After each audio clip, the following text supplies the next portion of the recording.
Guys welcome back. मोनालीज किचनमध्ये तुम्हा सर्वांचं परत एकदा मी स्वागत करत आहे. आज मी खूप दिवसातनं तुमच्या साठी एक नवीन चमचमीत व्हिडिओ घेऊन आलेली आहे. बघा, आज आभाळाचं वातावरण आहे, पावसाचं वातावरण आहे, तर म्हटलं काहीतरी चटपटीत खावं. त्यासाठी मी आज तुमच्यासाठी मसूर बिर्याणी पुलाव ही रेसिपी घेऊन आलेली आहे.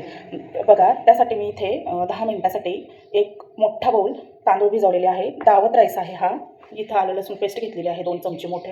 इथे 2 कांदे उभे कट करून घेतलेले आहे. एक छोटा टोमॅटो आणि लागेल तशी कोथिंबीर कट करून घेतलेली आहे बारीक. इथे मी 2 हिरव्या मिरच्या घेतलेल्या आहे मोठ्या, त्या फारशा तिखट नसतात त्यामुळे.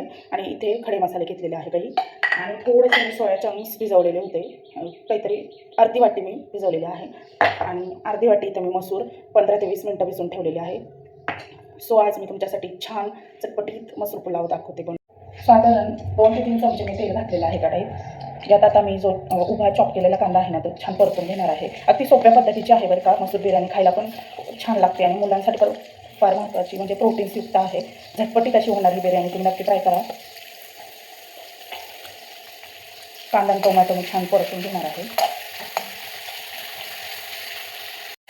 आता मी यामध्ये आपण जे काही खडे मसाले घेतले होते ते घालणार आहे. आणि 2 कट केलेल्या मोठ्या हिरव्या मिरच्या ज्या कमी तिखट असतात त्या आपल्याला यात घालायच्या आहे.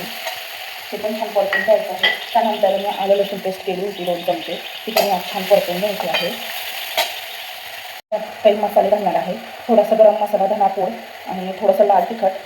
आणि मी यात थोडासा चटपटीसाठी मिसळ मसाला घातलेला आहे, त्याने पण चव फार छान लागते. तुम्हाला घालायचं असेल तर घालू शकतात किंवा स्किप केलं तरी चालेल.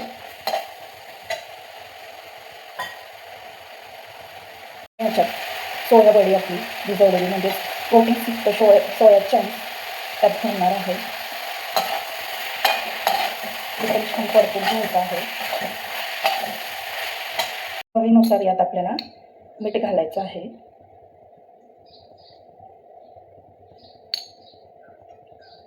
याला छान अशी झाकण ठेवून एक उकळी येऊन द्यायची आहे. नंतर आपल्याला राईस सोडायचे आहे.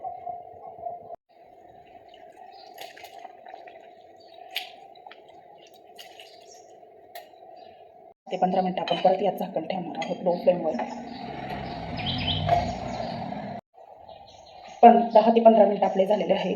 बघा, आपला मसूर बिर्याणी, सॉरी असं म्हणता येईल, सोयाबीन मसूर बिर्याणी आपली रेडी झालेली आहे. बघा, प्रोटीन्सयुक्त ही बिर्याणी आपली रेडी झालेली आहे. आता मी याला सर्व करून घेणार आहे. खायला पण खूप चविष्ट लागते. तुम्ही चिकन बिर्याणीपेक्षा ही बिर्याणी एकदा ट्राय करा. ती सोप्या आणि साध्या पद्धतीची पण खायला एकदम टेस्टी. सो मी आता याला एका बाउलमध्ये काढून घेणार आहे.